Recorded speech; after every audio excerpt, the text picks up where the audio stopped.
感恩大慈大悲救苦救难广大灵感观世音菩萨摩诃萨，感恩诸佛菩萨龙天护法，感恩无我利他的恩师卢军红台长。弟子自己的业障自己背，不让师父背。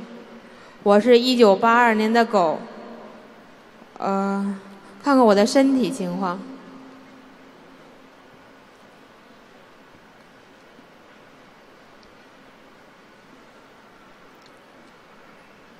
腰部受损，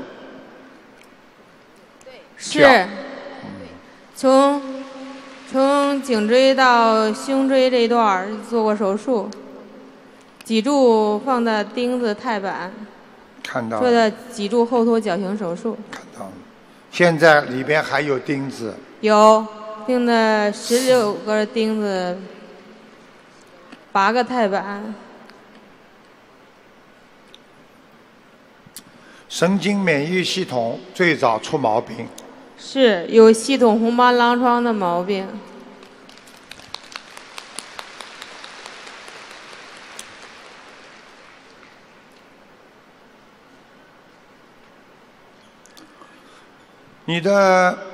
我想问你啊，你的家族里边有人有杀业啊？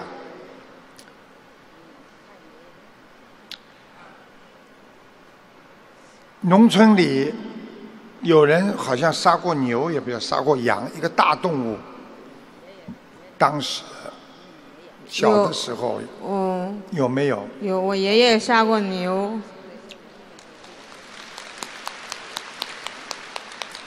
我告诉你，有的时候他报应都是报在孩子身上，明白了吗？明白。所以一定要好好的念经。念解结咒，你呢这辈子呢站呢是可以站起来，但是呢都要扶着，要拐棍。就是以后念好了，因为你这个钉子扎进去之后，我看都是扎在你脊柱边上。是。鼓掌。是。就像架桥似的，从颈椎一直架到胸椎。我告诉你。你以后如果菩萨保佑，现在身上这个灵性，这个动物的灵性，它让你睡觉的时候经常会这个打出呼啊，或者你打出的呼的声音啊，就像牛叫。所以你睡觉的时候，不信你叫你妈妈在边上听你打呼，是这种声音。对的。大家相信了吧？这个事情现在大家相信了吧？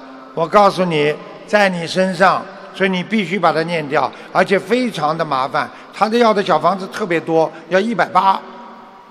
行。好吧。180。给他好好念，念完之后慢慢做一些物理治疗，坚持自己锻炼身体，站起来，而且要喝大杯水。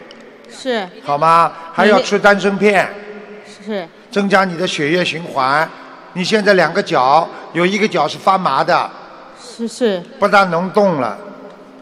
两只脚都不能动。有一个好一点。对。我看看哪一个好一点。左面还可以动一点点。是的，师傅。鼓掌。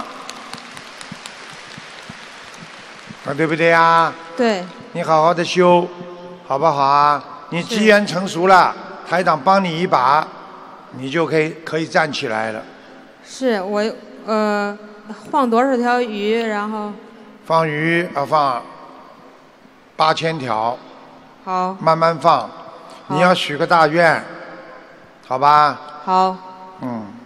我那个激素药就是医生说我让我终身吃素，终身吃药。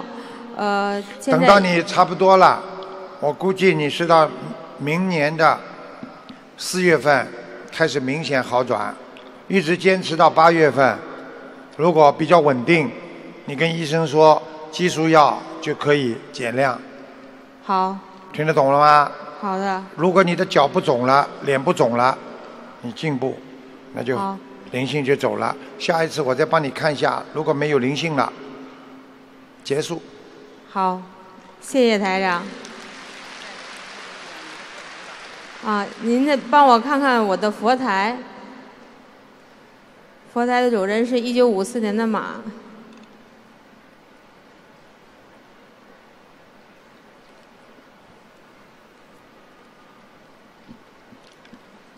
我想问你啊，啊，你们家里有人过去信过西方教没有啊？我姑姑信那基督教。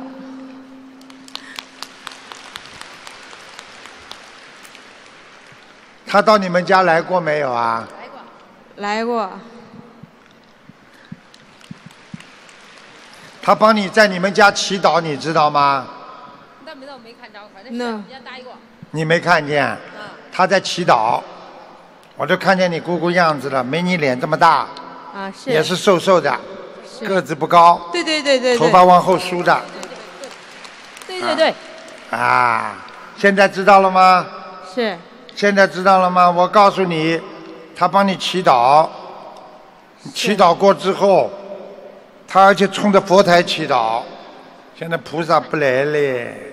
哦，菩萨不是生气，菩萨不会这么小气。记住了，就是说啊，菩萨是谦让。你既然有其他宗教来帮助你，那我们呢，菩萨就是谦让。听得懂了吗？行，听得懂。你也不要跑到他家去，请观世音菩萨，这样不好的。好。你不能引起宗教界的斗争。好。我们要和平。好。要宗教平和。好。就赶快。嗯。请南京菩萨。是，这是南京菩萨是专门解决这些问题的。这是我把南京菩萨请回家。请回家，好好跟南京菩萨说就可以了，好不好啊？好。说我是信观世音菩萨的，请南京菩萨慈悲，好不好啊？好了。您帮我看一下，我的父亲1954年的马，他身上有灵性吗？谁呀？我的父亲1954年的马。19多少年的马？54年的马。你父亲啊？哦呦，他也念经念小房子呢。脾气也倔，是。人很好。是的。老实人。牙掉了很多。是。鼓掌。大牙都掉了，就没有大牙了。讲话就这么讲。是，对。还吃花生米的。是。像不像啊？对，您说的太对了。全看见。你爸爸是个好人，身上没有特别多的灵性，只有很多的鱼和虾。是。你叫他念往生咒，每天念69遍。好。好吧。好。你爸爸没什么大问题，除了脚关节不好。对不对啊？对。好啦。我的功课说一下。功课啊。功课大悲咒、心经。大悲咒、心经、准提神咒、解结咒45遍。礼佛。礼佛7遍，消灾往生咒108遍。我这功课还需要调整吗，师傅？没有什么，蛮好的。好好念经了。好。你的脑子好就好了，听得懂吗？身体不好，脑子好还是幸运的。是。身体再好，脑子坏掉了，那就是叫倒霉，听得懂了吗？明白。我们现在下面坐的人脑子都很清楚，所以你们都是很幸运的。好。感恩观世音菩萨，感恩师傅。好了。弟子一定好好精进，改掉懒惰坏习惯，一定好好精进起来，早日站起来走路。我希望你3年之后可以站起来走路。好，谢谢师傅，弟子一定要加油努力，精进起来。好好度人。做菩萨妈的好孩子。做师傅的好弟子。还要讲啊？倒蛮有演讲欲的嘛。好啦，下去吧。